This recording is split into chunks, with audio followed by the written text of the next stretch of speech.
नमस्कार। चलिए आज चलते हैं मध्य प्रदेश के एक छोटे से शहर इंदरगढ़। यहाँ का गणतंत्र दिवस समारोह ना बस एक सरकारी कार्यक्रम नहीं था, ये उससे कहीं ज्यादा था। ये एक कहानी है समुदाय की, राष्ट्रीय गौरव की और सेवा की भावना की, सब एक साथ। तो फिर देखते हैं कि उस दिन ऐसा क्या खास हुआ था।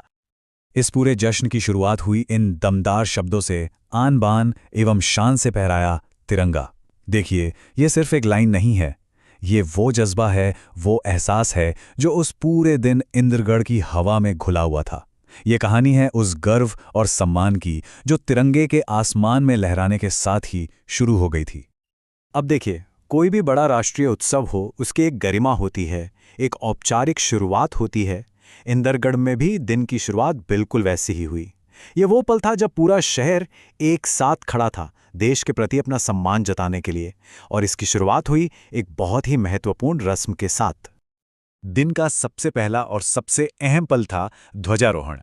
नगर परिषद की अध्यक्ष श्रीमती गौरी रामस्वरूप मंडेलिया ने तिरंगे को फहराया, और बस इसी एक पल ने पूरे आयोजन के लिए एक गंभीर और सम्मानजनक माहौल बना दिया। ये सिर्फ एक रस्म नहीं थी, ये एकता और राष्ट्रीय गौरव का एक प्रतीक था। तो झंडा फहराने के ठीक बाद हर आवाज एक हो गई राष्ट्रगान के लिए। फिर इंदरगढ़ पुलिस बल ने एक अनुशासित गार्ड ऑफ ऑनर पेश किया, जो शहर की व्यवस्था और कर्तव्य निष्ठा को दिखाता है। इन सभी औपचारिकताओं ने मिलकर उस उत्सव के लिए एक बहुत मजबूत नींव रखी। यहाँ एक बहुत ही दिलचस्प बात हुई कि कैसे एक स्थानीय उत्सव राज्य से जाकर जुड़ जाता है। जब मुख्य अतिथि ने मुख्यमंत्री का संदेश पढ़ा ना, तो वो सिर्फ एक भाषण नहीं था, वो इस बात का प्रतीक था कि इंदरगढ़ जैसा छोटा शहर भी राज्य की और देश की बड़ी सोच का एक अहम हिस्सा है। और इन औपचारिकताओं के बाद माहौल बिल्कुल बदल गया। अब मंच पर बारी थी शहर के युवाओं की, उनके जोश की, उनकी प्रतिभा की। यह जश्न का वो हिस्सा था जहां कला और संस्कृति के रंग बिखरे और शहर की नई पीढ़ी ने, कह सकते हैं, कमान संभाल ली। और कौन कौन शामिल था इसमें? अरे, सरकारी कॉलेज से लेकर सीएम राय स्कूल तक, मतलब शहर के लगभग हर बड़े स्कूल कॉलेज के छात्र मंच पर थे। यही बात तो दिखाती है कि ये कोई एक स्कूल का कार्यक्रम नहीं, बल्कि एक असली सामुदायिक उत्सव था जिसे शहर की अगली पीढ़ी आगे बढ़ा रही थी। और इस सब की सबसे खूबसूरत बात पता है क्या थी? वो ये कि हर एक युवा कलाकार के प्रयास को सराहा गया, हर प्रतिभागी को शील्ड और सर्टिफिकेट मिले। इससे हुआ ये कि ये एक प्रतियोगिता नहीं रही, बल्कि एक ऐसा उत्सव बन गया जहां हर किसी की मेहनत को पहचान मिली।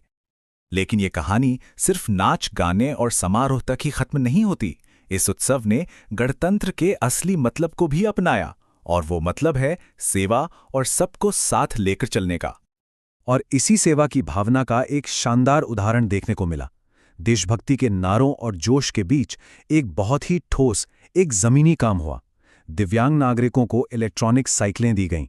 ये एक बहुत शक्तिशाली संदेश था कि एक सच्चा गणतंत्र अपने हर नागरिक की परवाह करता है और किसी को भी पीछे नहीं छोड़ता।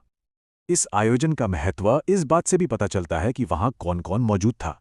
विधायक, स्थानीय नेता, पत्रकार और आम नागरिक सब एक साथ आए थे।